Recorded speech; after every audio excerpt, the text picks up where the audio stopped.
Hola, bienvenidos al canal jaimeelroa.com. El día de hoy vamos a hablar sobre el retorno integral del deportista de alto rendimiento. Hablándonos de ese retorno integral posterior a una época de pandemia que ha cambiado el mundo entero, en el cual los deportistas no pudieron realizar las actividades de entrenamiento como usualmente las hacían. Entonces, quisiera hablarles de cómo debe ser ese retorno para aquellos que se mueven en el mundo del alto rendimiento. Ojalá tengan en cuenta estas pequeñas recomendaciones que les voy a dejar, siempre enfocándonos desde el punto de vista integral, ¿sí? Ante todo hay que tener en cuenta que ante este retorno del, del deportista, una de las cosas que hay que plantearnos es, bueno, básicamente en este retorno que estamos viendo, eh, digamos, qué es lo que debemos tener presentes, ¿sí? Qué es lo más importante. Entonces, voy a hablarles de 5 puntos principales que son la actualidad del deporte de alto rendimiento en estos momentos en el mundo, cuáles son los factores asociados al confinamiento en los deportistas, qué pudo haber afectado en cuanto a la condición física de los deportistas después de este confinamiento de 4, 5 o más meses según los países. Tercero, vamos a hablar de la tecnología aplicada al alto rendimiento. Veremos cómo la tecnología puede ser de hecho un apoyo para precisamente afrontar este retorno integral. Cuarto, hablaré de una pregunta que me hacen constantemente, que es el uso de las mascarillas o los famosos tapabocas. ¿Qué recomendaciones hay al respecto? ¿Cuáles debo utilizar? Si son o no perjudiciales a la hora de hacer algún tipo de actividad física, o sea que resolveré esas dudas. Y por quinto, hablaremos entonces del enfoque integral del deportista que finalmente sí da positivo en las pruebas para COVID-19 y cómo deberíamos enfocar su manejo posterior a estas pruebas que nos dieran eventualmente positivas. Entonces, punto número uno, hablemos de la actualidad, ¿sí? ¿Qué es lo que está pasando en el mundo del alto rendimiento?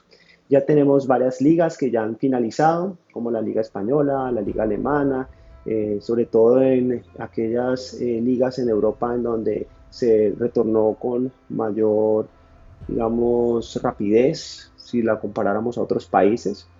Y pues nos han dejado muchas enseñanzas, ¿no? Afortunadamente, ¿sí? Hay de hecho otros deportes también que han iniciado y estos cada uno nos está dejando afortunadamente sus experiencias, sus enseñanzas, qué debemos hacer, qué no debemos hacer para no cometer los mismos errores.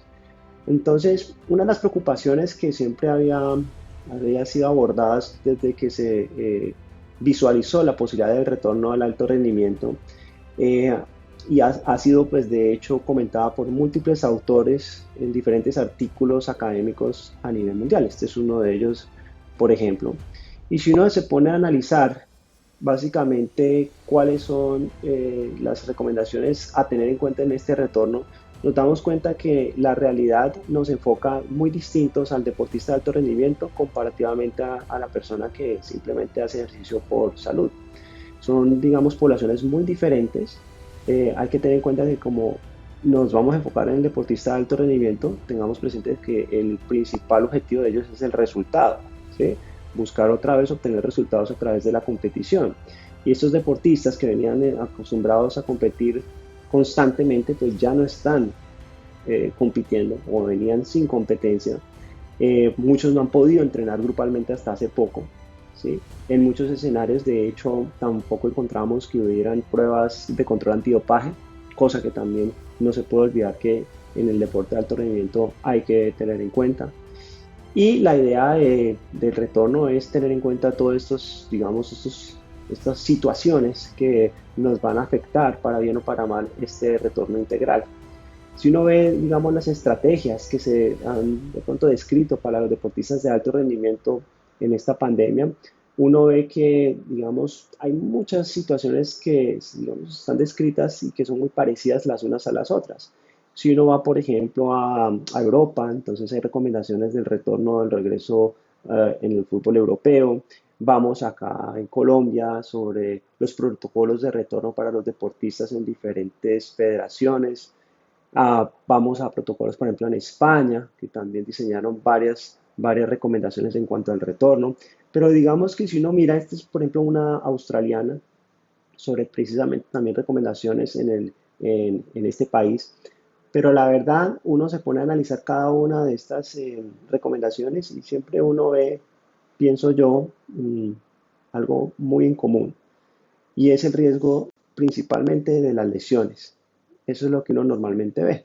Entonces, uno ve que todo lo que son las fases del retorno debe ser de manera progresiva. Y esa es como la primera recomendación. No podemos volver como si no hubiéramos tenido confinamiento 4, 5, 6 meses. Tenemos que volver pensando en que hubo un periodo de para, que si bien es cierto hubo algunos entrenamientos que se podían hacer en casa, no es lo mismo, las intensidades y el entorno no era el mismo.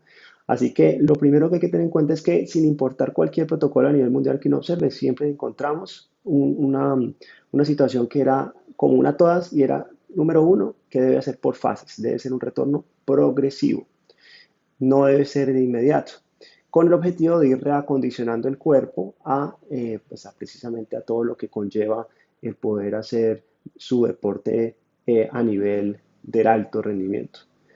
Entonces, segundo, los factores que, digamos, están asociados al confinamiento y cómo pudo haber afectado el confinamiento a nuestros deportistas.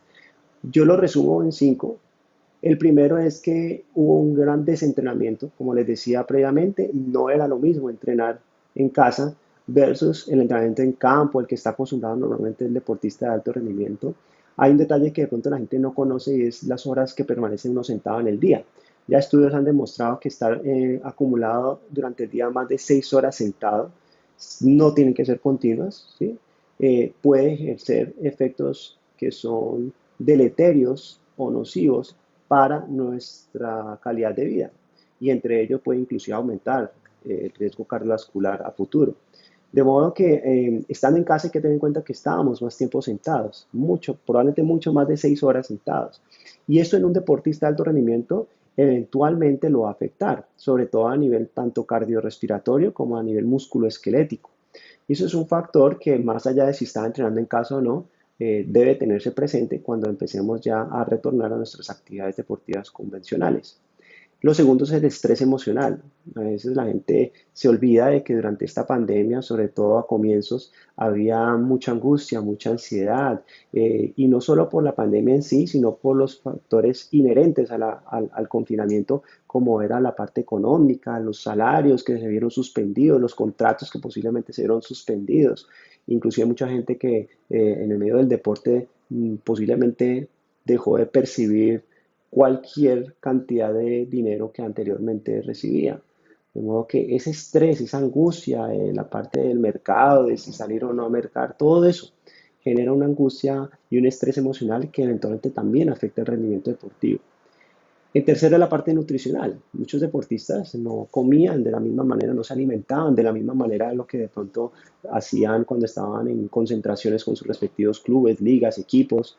¿Sí? La nutrición es muy diferente, posiblemente ante digamos, la disminución de la actividad deportiva también se ingerían más calorías de lo que se gastaban eventualmente al estar en casa y eso puede conllevar también a problemas de sobrepeso, de aumento de porcentaje de grasa eventualmente. Entonces, la nutrición es un factor que también pudo haber afectado el confinamiento.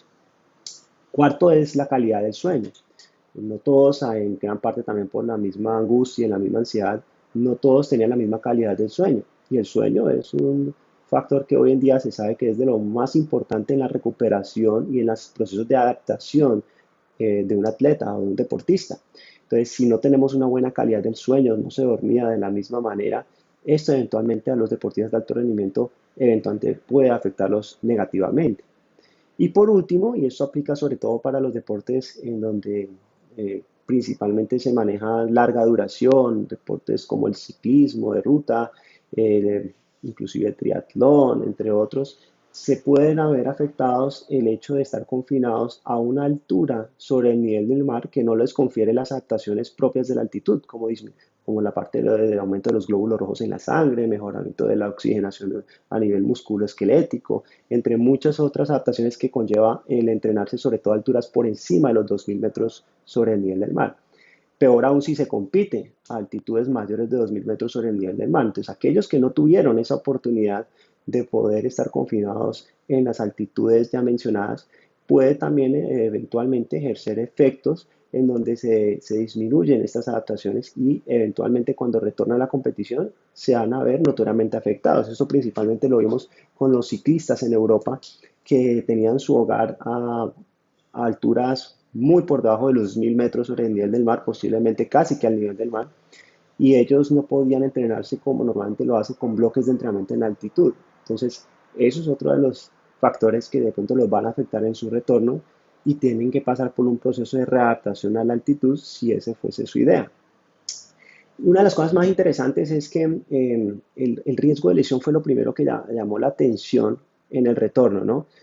Habían, por ejemplo, este es un artículo muy interesante que se llevó a cabo en España con respecto a la Liga Santander, en donde a nivel de un software estadístico, que es el Big Data, encontraron que se podía predecir un aumento del 50% o más de las lesiones deportivas en lo que restaba de la liga. Y esto netamente era enfocándonos a valoraciones netamente estadísticas y de probabilidades. Y este sistema lo que básicamente hizo fue conglomerar varias variables y finalmente poder definir, bueno, cuánto es el riesgo de lesión, en donde se encontró que el tiempo de confinamiento aumentaba el riesgo de lesión en aproximadamente un 20%, o sea, es decir, entre más tiempo confinado aumentaba más el riesgo de lesión, alrededor de un 20%. El mismo estrés emocional se le otorgó una probabilidad de aumento en la incidencia de lesión en un 5%, el desacondicionamiento físico un 4.5%, y se encontró que una vez se retornara a la competición, si los partidos estaban entre menos de 4 días de descanso entre uno y otro, probablemente aumentaba en un 32% la probabilidad de lesiones musculares y de un 9% de otro tipo de lesiones musculoesqueléticas. Pues en conclusión, yo creo que está muy claro que este modelo, al menos estadístico y matemático, nos sugería que eventualmente podía haber muchísimo más riesgo de lesión en el retorno de la Liga Española en este ejemplo. Algo interesante fue que efectivamente esto se comprobó con la liga alemana, que fue la primera en reiniciar, y se encontró de hecho que en la liga alemana hubo un aumento del 200% de las lesiones en este retorno. Entonces, efectivamente esto se comprobó que hay un aumento del riesgo de la lesión sin importar el modelo matemático que se seguía o cualquier otra valoración o análisis que se realizaba. En la Premier League se estimaba que aproximadamente se aumentaba el riesgo de lesiones en un 25% en el retorno de la Liga Premier. O sea que creo que está muy claro que esto eventualmente sí se llevó a cabo, este aumento de riesgo. Hubo muchos deportistas que se lesionan tal vez no solo en los partidos, sino también en los entrenamientos previo al retorno. Caso, por ejemplo, Lionel Messi, que a falta de pocos días para el reinicio de la liga, también presentó problemas de tipo muscular. O sea que eso eventualmente sí se comprobó que sucedió, este tipo de lesiones. Y es una de las cosas que yo sí quiero mostrarles es cómo hay que evaluar al deportista de una manera integral. Nosotros tenemos unas cualidades básicas de las cuales de ahí se derivan otras cualidades un poco más específicas. Entonces, si uno evalúa que un deportista tiene cualidades como la fuerza, la resistencia, la velocidad, la flexibilidad, cada una de ellas en mayor o menor grado se debe haber afectado por el confinamiento y por el grado de desentrenamiento relativo que eventualmente produjo en esta pandemia. Entonces es importante que en el retorno trabajemos de manera integral estas cualidades. No nos enfoquemos solo, no, recuperemos la parte de resistencia o recuperemos la parte de la flexibilidad o solo la velocidad o el componente de la fuerza.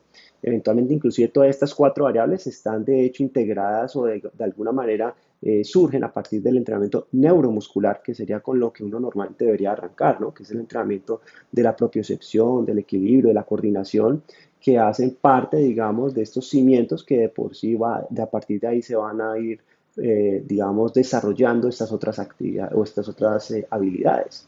Entonces es muy importante empezar a trabajar cada una de estas cualidades físicas de manera progresiva. Y otro factor que hay que tener en cuenta es que en este retorno no todos los deportistas tuvieron las mismas posibilidades en cuanto al entrenamiento en casa. Unos, por ejemplo, tenían muy pocas herramientas de trabajo. Entonces, posiblemente no contaban con equipos de gimnasio o de pronto eh, un área verde en donde pudieran trabajar en campo. Hay otros, en el caso del ciclismo, que contaban con ciclosimuladores inteligentes que les permitía perfectamente simular terrenos hasta un 20 o un 25% dependiente según su ciclosimulador, con aplicaciones muy interactivas, y esto lo vimos con varias de nuestras figuras mundiales en el campo del ciclismo. Entonces, no todos tuvieron esta opción, no todos tuvieron la oportunidad de poder usar todas estas herramientas tecnológicas con las diferentes aplicaciones, sin importar de hecho las marcas. Posiblemente en un futuro haremos un video para los interesados en el campo del ciclismo sobre cuáles son las diferencias entre estas aplicaciones virtuales que se manejan en el campo del ciclismo en el entrenamiento indoor. Entonces está Swift, está Fullgas, está Ruby, está Bcool, entre muchas otras.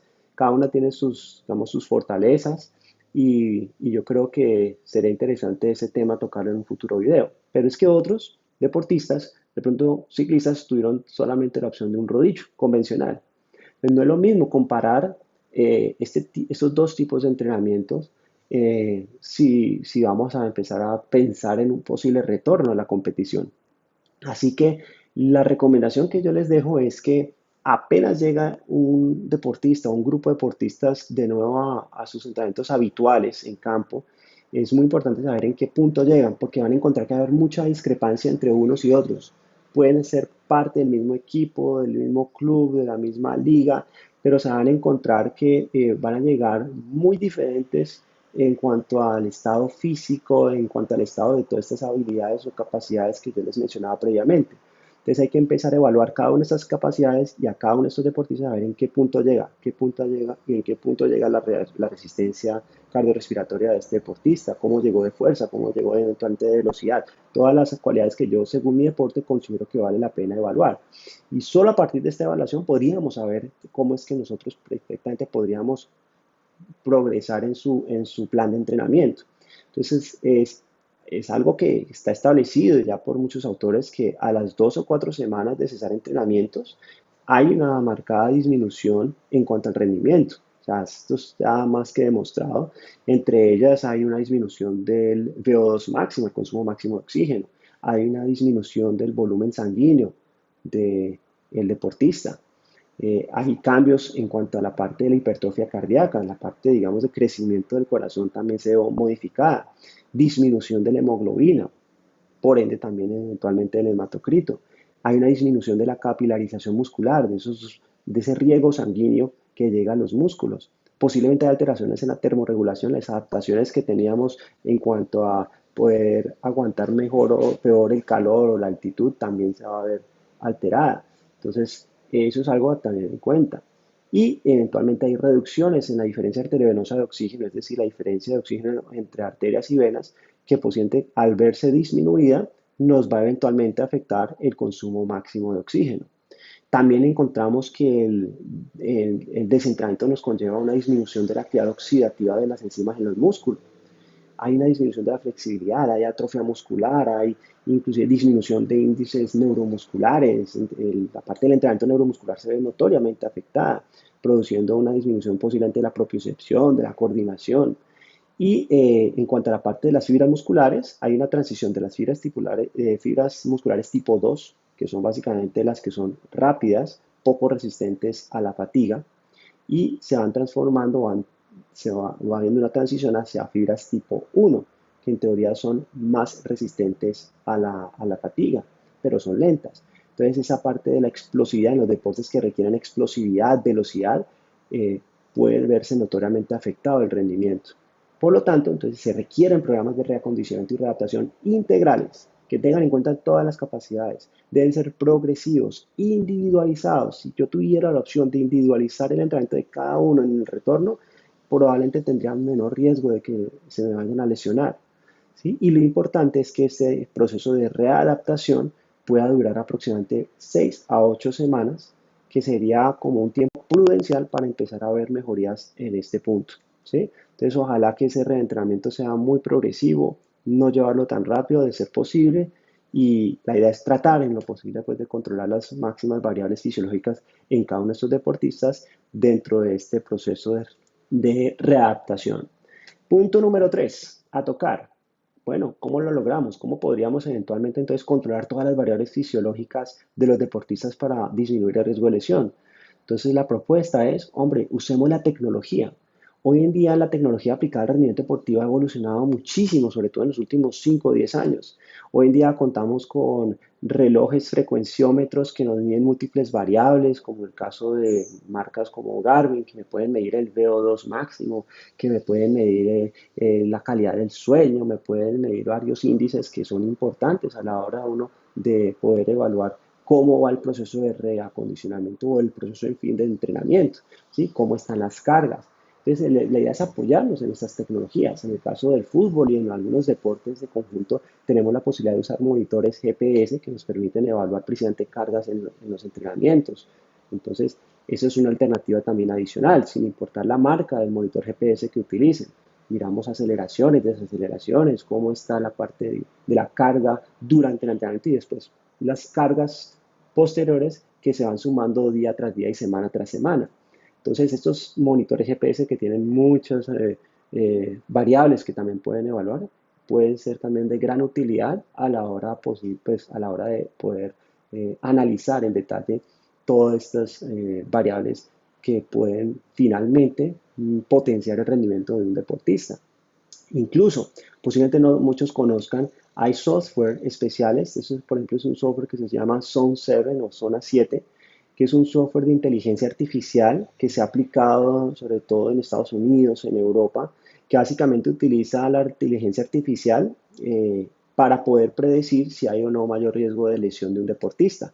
¿Sí? Entonces, este es un software que es bastante interesante, es muy novedoso. Él lo que hace es coge todas las variables posibles que yo pueda obtener a través de dispositivos, los mete en un solo software, los analiza y ya a través de la inteligencia artificial pues me bota todas las recomendaciones y probablemente las probabilidades de lesión de cada uno de nuestros deportistas y de manera además individualizada. ¿Ya? El ejemplo para mí más práctico que se tiene con respecto a este software en especial es precisamente el que se utilizó en la Liga Española con el Getafe, ¿sí? Que tuvo un rendimiento por encima de lo esperado y ellos tuvieron la oportunidad de usar este software eventualmente. Y este software eventualmente redujo en 70% los días perdidos precisamente por lesión y en general encontraron que había una disminución del 75% de las tasas de lesiones, cosa que es bastante llamativo. Entonces, ya hay mucha gente y varias ligas que utilizan este tipo de software de inteligencia artificial. Entre ellos encontramos la NSA en Estados Unidos, se ha utilizado en el béisbol, en el básquet. O sea que hay diferentes alternativas de deportes que también pueden aprovecharse de esta tecnología que es muy valiosa, por cierto. ¿Sí? Que lo ideal es poder tener acceso a ellas. Ahora, hay equipos que ya lo vienen manejando un tiempo atrás y han encontrado muchos beneficios al utilizarlo. Entonces, esa es una de las recomendaciones que yo les dejo. Utilicemos la tecnología aplicada al deporte a nuestro favor de tener acceso a ellos. ¿Sí? Y a veces no se necesita un software muy especializado, sino simplemente hacer la posibilidad de una inversión en un equipo tipo frecuenciómetro del modelo que nos permita eventualmente evaluar las variables que yo requiero. Entonces, esa es una excelente alternativa. El cuarto punto que les quería hablar era la pregunta que hoy en día la hacen muchos, ¿no? Que es el uso de las famosas mascarillas, ¿sí? Las mascarillas en el deporte de alto rendimiento que tienen ya de pronto otra connotación. Entonces, básicamente, hablemos un poquito de la mascarilla. Realmente, en cuanto al uso de las mascarillas, no hay una que es perfecta. El problema es encontrar un equilibrio. Y el equilibrio, básicamente, cualquiera de las mascarillas que ustedes utilicen, con válvula, sin válvula, las mascarillas convencionales que se utilizan en los hospitales o las N95, en fin, hay muchas alternativas importantes que ustedes logren tener un equilibrio entre dos factores fundamentales que va a ser el filtro que me hace esa mascarilla y a la vez la respirabilidad que me genera esa mascarilla y su comodidad. ¿Ya? Porque ¿qué es lo que sucede? Cuando entra el aire, pues este aire finalmente o ese oxígeno que llega a nivel del pulmón tiene que pasar por un proceso de intercambio gaseoso que ocurre en los alvéolos y esto a su vez pasa ya a ser sangre oxigenada que eventualmente va a ser llevada al corazón, sobre todo al lado izquierdo del corazón, para eventualmente después ser bombeada esta sangre al resto del cuerpo y poder oxigenar a todos los tejidos. Pero si nosotros ponemos una barrera al proceso de la ventilación, que es el que está acá arriba, entonces esa pequeña barrera hace que posiblemente esa presión de oxígeno que debería haberme llegado no me llega de la misma manera. Y eso podría eventualmente, sobre todo en el deporte de alta intensidad, perjudicar de ahí para adelante todo el proceso de la fisiología cardiorrespiratoria, perjudicar un poquito la oxigenación de la sangre y por ende un poquito la oxigenación a nivel de los tejidos. Y si a esto le sumamos que no existe la buena posibilidad de exhalar el CO2 que se va acumulando con el uso de algunas mascarillas, esto puede generar mayor incomodidad.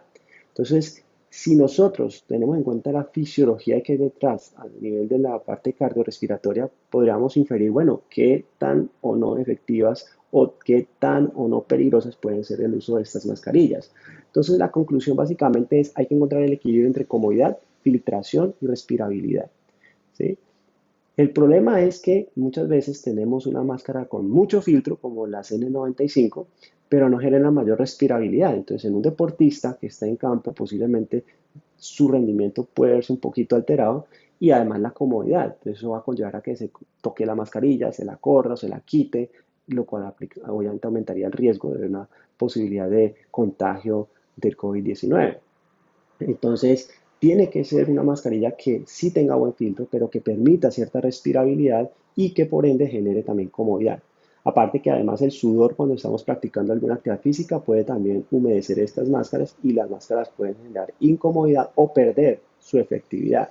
Entonces la recomendación antes de hablar de qué máscara es la ideal es, número uno, el distanciamiento es lo más importante, ¿sí? El distanciamiento de hecho es más importante que el mismo uso de las mascarillas, ¿sí? Entonces hay que tener presente que ante todo hay que estar distanciados hasta donde se permita, ¿sí? Ojalá 2 metros de distancia, idealmente. De no ser posible, bueno, ahí la mascarilla cobra una mayor trascendencia y hay que evaluar entonces cuál sería la más idónea, ¿sí? Sobre esto, pues ha habido muchas recomendaciones de la OMS, de la Organización Panamericana de la Salud también, pero si nosotros nos centramos en estadísticas, y esto ya han de hecho estudios, no voy a entrar en detalle, puedes hablar sobre cuáles son los, digamos, los valores en cuanto a las diferentes variables que evalúan en estas mascarillas, pero lo más importante a tener en cuenta es que hay unas recomendaciones muy prácticas que todo esto conlleva, y es lo siguiente. Primero, ante todo el distanciamiento como lo mencionaba, o si no, el trabajo individualizado, de ser posible.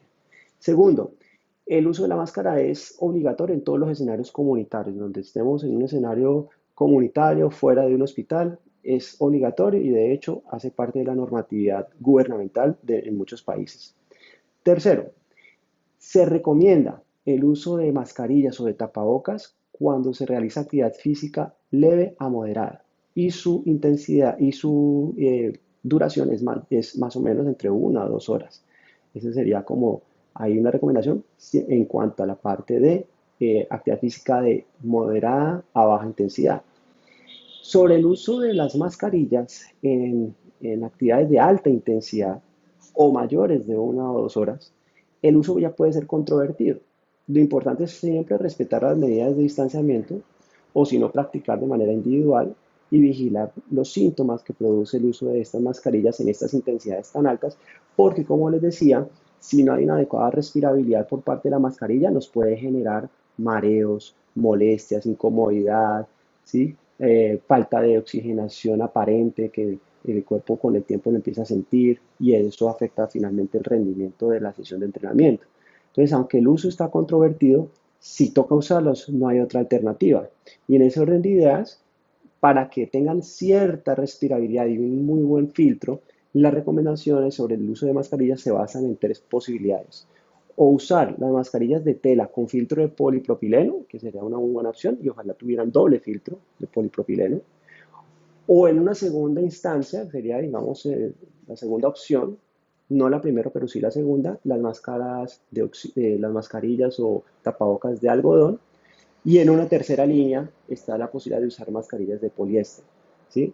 Y ojalá tuvieran 2 filtros, repito, como mínimo, idealmente.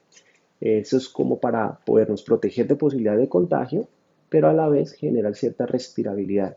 Entonces es importante que si esto esté demostrado, el uso de la mascarilla es que altera o amenace la vida, la respuesta es hasta ahora no, no se ha demostrado que realmente perjudique o altere los signos vitales ni nada por el estilo. Entonces, igual, si nos toca usarlas, pues aquí están las tres posibilidades de las mejores mascarillas a utilizar. Tengan presente que igual el uso de las mascarillas también es un proceso que es progresivo, hay que adaptarse a ellas. Normalmente cuando uno utiliza mascarillas se toman más o menos 2 a 4 semanas en adaptarse a ellas. Entonces hay que darles tiempo, sobre todo estoy hablando de cuando uno usa mascarillas en plena actividad deportiva. Y yo creo que cuando uno tiene conciencia de que el distanciamiento es lo más importante, no debería haber mayores inconvenientes. Ahora, el quinto punto y último que quería tratarles es, bueno, si ese deportista finalmente es positivo por COVID, ¿qué vamos a hacer? Entonces, ya hay muchos protocolos establecidos para ese retorno progresivo de ese deportista que fue positivo. No voy a entrar tanto en la parte médica, pero sí como dar como una guía general de ese deportista, qué exámenes o qué debería realizar para que pueda retornar de manera segura a su actividad de alto rendimiento. Ya hay de hecho unos position standards, unas recomendaciones establecidas para los deportistas en diferentes artículos y revisiones bibliográficas, pero yo creo que aquí se pueden resumir todas. Lo más importante a tener pues, presentes es que el deportista que finalmente tiene COVID positivo y presenta síntomas, ¿sí? Ese paciente es el que posiblemente se va a demorar más de lo convencional para retornar a su actividad deportiva.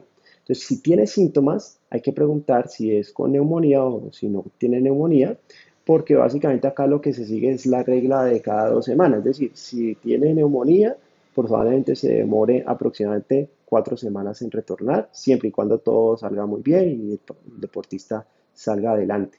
Pero si no tiene neumonía, entonces son 2 a 4 semanas. Entonces todo se va moviendo de a 2 semanas poco a poco a medida que va empeorando el cuadro. Si el deportista producto del COVID tiene algo que se llama miocarditis, que es una inflamación del tejido del corazón, del tejido miocárdico, probablemente ya estemos hablando de más semanas según los exámenes y sus resultados electrocardiográficos y ecocardiográficos que eventualmente habría que realizarle, y ya eso ya lo define posiblemente el médico del equipo, ¿sí? O el médico de la delegación. Ahora, si ese deportista COVID positivo no presenta síntomas, no presenta ningún tipo de sintomatología relacionada con COVID, probablemente él queda en aislamiento las 2 semanas. Posteriormente se hacen las pruebas de control para determinar si ya no tiene el virus, y eventualmente si ya salen negativos estas pruebas y obviamente se adicionan otras pruebas complementarias que el médico va a formular como un electrocardiograma como mínimo, probablemente si todo sale normal, él puede poco a poco regresar a su actividad deportiva. Entonces, todo arranca a partir de definir si es un deportista COVID positivo con síntomas o sin síntomas. Y todo aumentando de a 2 semanas a medida que va empeorando la sintomatología. Cualquier duda, obviamente, que uno tenga con respecto a este tipo de manejo siempre debe ser guiado por el médico respectivo de ese deportista para evitar cualquier errores y complicaciones a la hora del retorno. Muy bien.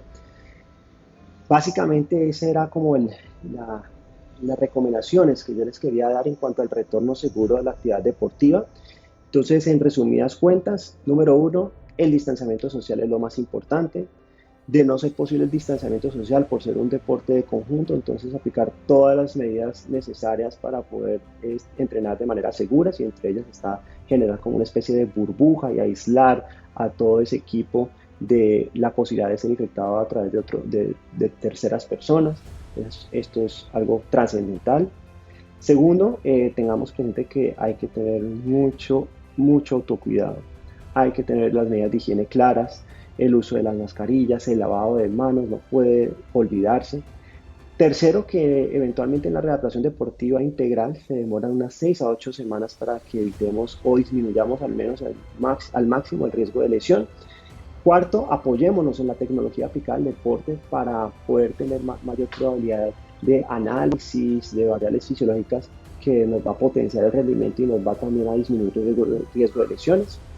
Y por último, tengamos presente que esto es un equipo multidisciplinar en donde probablemente nos apoyemos entre director técnico, el entrenador, preparadores físicos, fisioterapeutas, médicos del deporte, psicología del deporte, nutricionistas y todos los diferentes especialistas en sus respectivas áreas que creo que son indispensables y pueden aportar muchísimo a la hora de un enfoque integral en este retorno. Bueno, esa era la idea de esta pequeña charla que les tenía. Espero que les sirva. Cualquier duda, no duden en escribirla y no olviden activar sus notificaciones para futuros videos que salgan en este canal y que puedan obviamente mirarlos. Un placer haber estado con ustedes. Nos vemos en la próxima.